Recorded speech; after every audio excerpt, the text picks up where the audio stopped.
Kamori Doumbia nous a régalé ce vendredi soir avec son premier but en sélection au lendemain du bras de fer des Aigles pour obtenir leur prime. Il aura fallu l'intervention du président de la transition selon les informations. On va en parler. On passera aussi en revue les défaites combinées des Aigles U23 et U17 cette semaine. Vous retrouverez donc pas mal d'informations si vous regardez cette nouvelle édition d'ActuFoot en entier. C'est parti. Les Aigles du Mali ont pris le dessus sur la Gambie ce vendredi 24 mars dans le cadre de la troisième journée des éliminatoires de la CAN 2023. Une victoire qui les rapproche de la qualification, mais parlons d'abord du match proprement dit. Dans sa composition, le sélectionneur Eric Sekouchel a vu juste en titularisant le jeune milieu de terrain Kamori Doumbia dans un rôle de numéro 10. Et le joueur de 20 ans a répondu aux attentes de son coach en éblouissant de son talent le stade du 26 mars. Avec Sekou Koita, Kamori a en effet formé un duo très dense et qui a créé incessamment du danger dans chacune de leurs actions en première période. C'est d'ailleurs sur une de leurs combinaisons conclue par une très belle pichenette de Kamori Doumbia que le Mali parvient très vite à débloquer le compteur. Le joueur du stade de Reims a été l'homme providentiel des Aigles en étant à la fois à la construction et à la finition. Sans oublier aussi ces nombreuses fois où il a réussi à stopper les offensives gambiennes. Il est l'homme du match à notre avis. Dites-nous ce que vous en pensez dans les commentaires. Au milieu, Aliou Dieng a dominé ses partenaires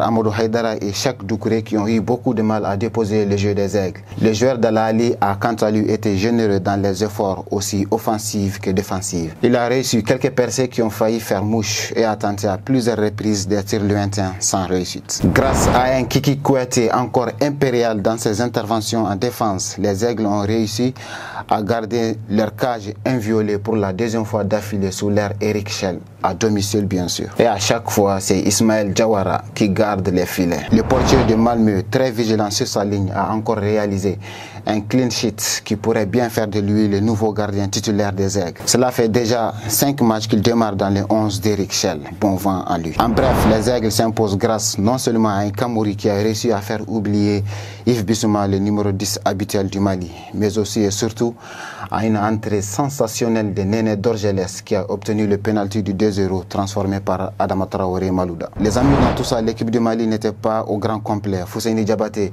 le joueur du Partizan Belgrade et nouvellement sélectionné, n'a toujours pas répondu à l'appel du sélectionneur. L'objectif principal des hommes d'Eric Schell pour cette double confrontation est d'offrir au Mali son 13e ticket de participation à une Coupe d'Afrique à travers cette 34e édition qui se jouera en Côte d'Ivoire en janvier 2024. De la même manière que l'Argentine de Lionel Messi a remporté sa première Copa América sur la terre de son rival le Brésil en 2021, les Aigles tenteront sûrement de réaliser la même prouesse chez nos voisins ivoiriens au moment venu. Les amis, les Aigles nous ont offert des 3 points qu'on a savourés sans modération, mais sachez qu'ils ont été perturbés dans leur préparation pour un énième non-paiement des primes. Nos stars du ballon rond ont dû partir en grève le jeudi dernier en refusant même de s'entraîner ou d'exercer une quelconque activité footballistique en raison de leurs primes impayées qui remontent depuis la CAN 2021. Selon les infos qui nous sont parvenues, le ministre des Sports a tenté en vain de calmer les ardeurs des joueurs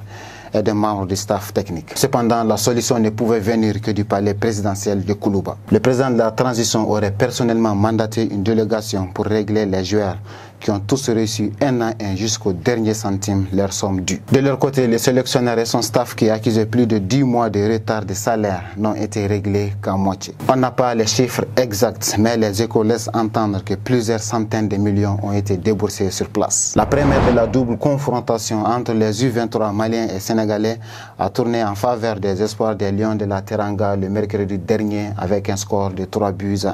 Et on pense que c'est sévère au vu de la physionomie du match. Malgré une belle entame, les Aigles espoirs n'ont pas réussi à prendre à défaut leur adversaire qui a su frapper fort quand il le fallait. Nos voisins ont en effet profité d'un barrage dispersé des Maliens sur un coup franc de 25 mètres environ pour trouver la faille à la 15e minute avant d'exploiter 12 minutes plus tard une erreur défensive pour doubler la mise. En seconde période, les hommes de Conti ont apporté du répondant. Ils ont réussi à se créer des occasions et parviennent même à réduire le score par le biais de Tchemoko Diarra, l'attaquant de l'équipe réserve du stade de Reims. Après avoir dominé en grande partie la seconde manche, Les Maliens vont encaisser un troisième but allant à l'encontre du cours du jeu sur penalty et s'inclinent lourdement 3-1. Le Mali possède malgré tout une chance pour se qualifier au vu de ce qu'ont proposé Conti et ses joueurs. Le sélectionneur des Aiglons, avec la complicité d'Eric Schell, compte surprendre les Sénégalais au match retour avec des renforts de l'équipe A qui sont éligibles à prendre part à cette rencontre réservée aux espoirs. On pense aux Néné Dorgelès, Kamori Doumbia, Ismaël Koulibaly, etc. Contrairement à ce match aller qu'ils ont préparé en moins de 2 jours seulement,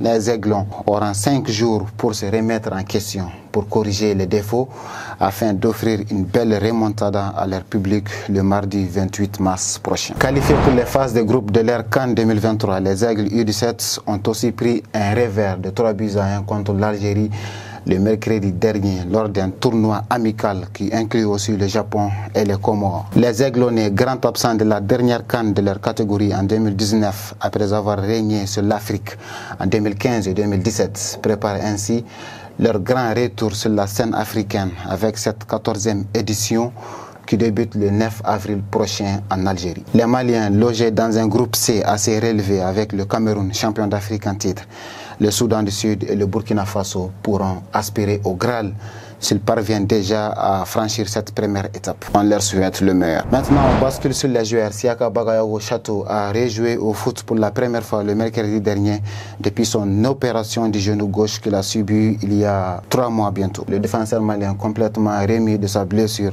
a joué avec Al Ittihad un premier match post-blessure en compagnie de son compatriote Boubacar Traoré Senior. Amadou Haïdara, à travers sa fondation, a distribué plus de 10 tonnes de riz et accessoires pour 100 familles bénéficiaires dans son quartier d'origine à Bamako. Le milieu de terrain de RB Leipzig n'est pas nouveau dans les gestes de solidarité, mais cette fois-ci, il a concentré ses bonnes actions sur le partage envers les familles en difficulté face aux exigences financières de ce mois béni de Ramadan. Bon courage aux jeûneurs, bonne chance aux aigles, toutes catégories confondues dans leurs compétitions respectives.